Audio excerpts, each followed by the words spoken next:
Morning YouTube community. This is Ben, over 50, and my question is always, can I do this over 50?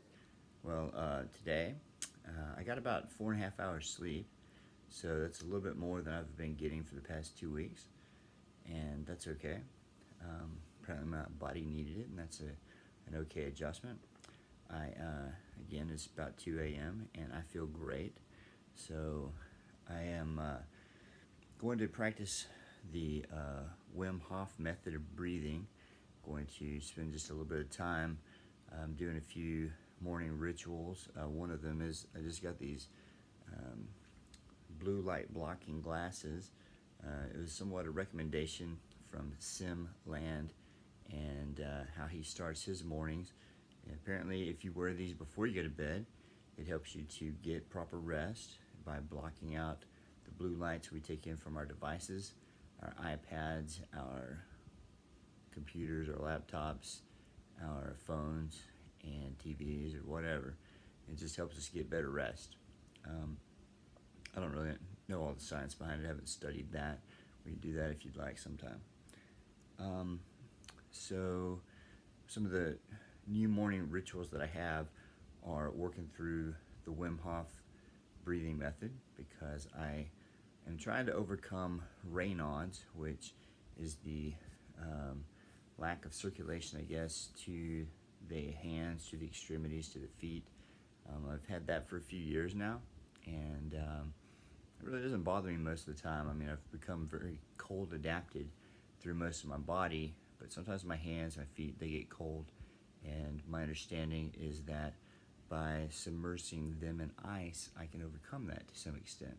So I'm going to give that probably a 30-day trial or longer, and see how much longer and longer I can hold my hands under the ice. But eventually that is supposed to allow some additional circulation to begin through this part of the hand and open it up into the hands. And so that's good. To start this Wim Hof breathing, I'm going to lay down. I'm going to take in breath from the diaphragm.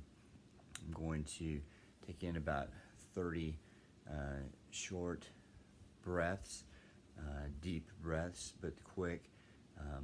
Taking breath in through the nose, out through the mouth, and then after about 30 of those, I'm going to exhale all of my air.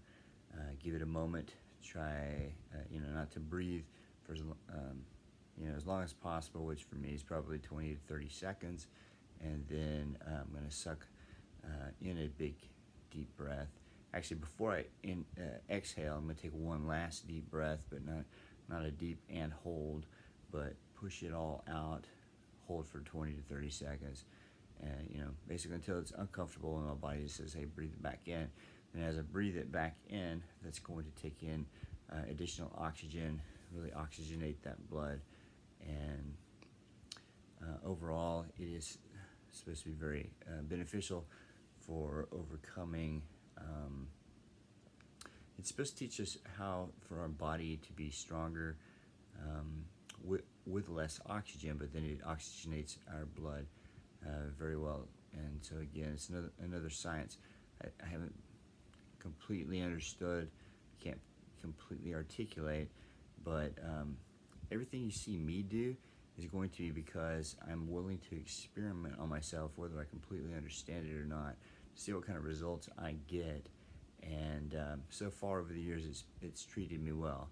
I've seen good results, both physically, visually, and also from better blood lipids, better blood pressure, better heart rate, all of those type of factors. So I don't have to understand everything.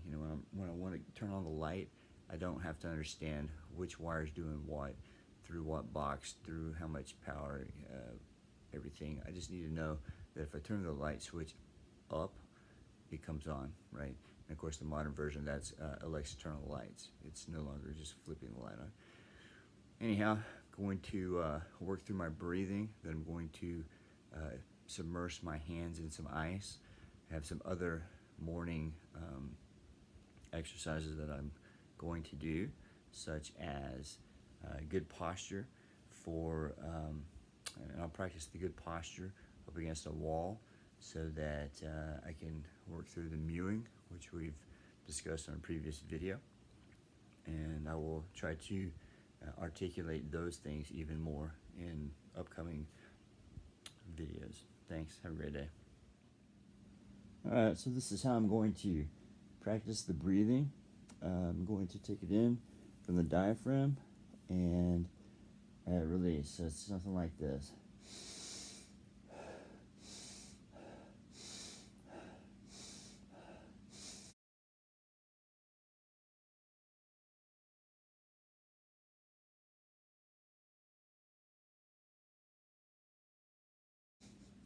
I'm going to take in one last deep breath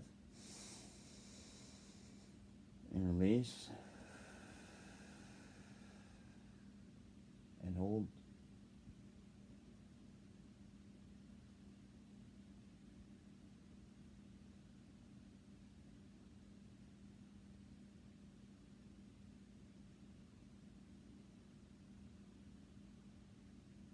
And take one in and hold.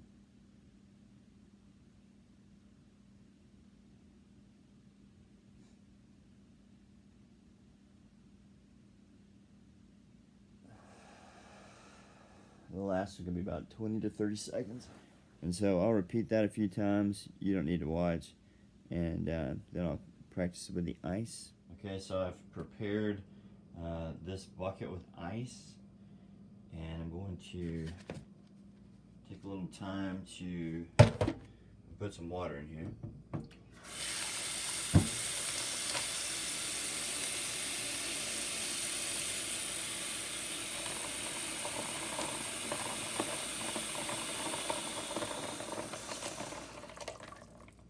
And now I'm going to alternate my exposure to this ice water, both with my hands, with my feet, for about 30 seconds on, 30 seconds off, maybe a minute on, a minute off.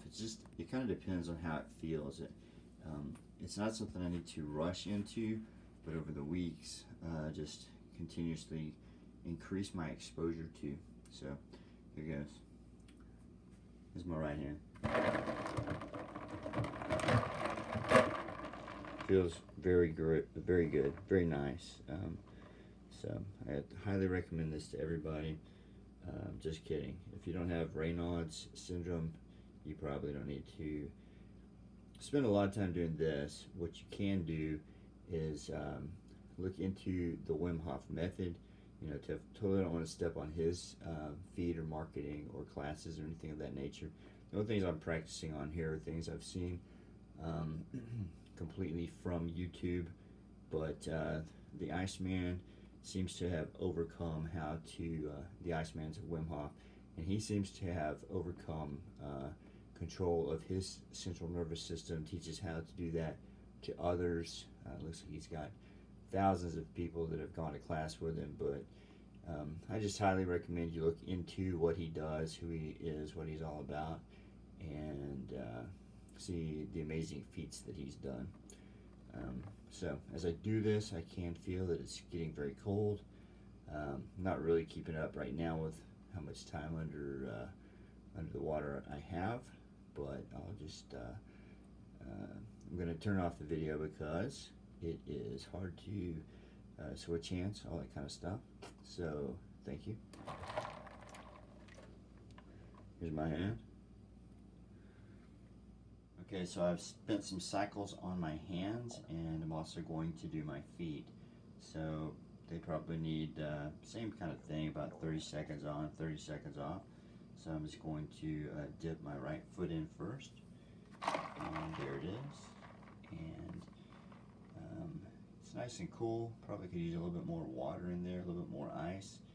But you know, it's not so much about having a ton under there or just trying to get it really cold. It's about consistent exposure, gradual exposure over time to build up a tolerance to be able to spend more time under that cold, and by doing that, it provides a lot of benefits. One, I think just the overall cold exposure improves the body's brown adipose tissue, which is a brown fat, which is actually, I think it's a way of taking the white fat and increasing it. I think gray fat's another term for the brown fat. Could be confused. It's been a little while since I've looked at it. Maybe I will do some research and try to put out a better video on it. But right now, I'm just going from memory. And what I've noticed is in the past, a couple years ago, I spent some time with some cold therapy, some thermogenesis, and it seemed like my body was losing fat as a result. Looking back on it, I realize now that I wasn't as aware of how much additional fat I had on my body. As I've lost about 20 pounds this year, I realized, wow, I didn't even know I had 20 pounds to lose, but yet I continued to lose fat. So, so anyhow, just from my own perspective, fat can be a tricky thing. Anyhow, my foot has been in there for a little while now, and it's getting nice and cool. And I will again turn off the video. I will switch feet, get some experience. And these are the kind of things that I'm doing as part of a morning ritual, just to become more cold, adapted, to try to drive out Raynaud's from my body, and just to try to become healthier, more resilient overall. I'll put together videos that explain the Wim Hof Method, at least in a nutshell, a little 101, so that I'm not one of the few people that doesn't explain him properly before showing you how he uses the method. All right, thank you. Goodbye.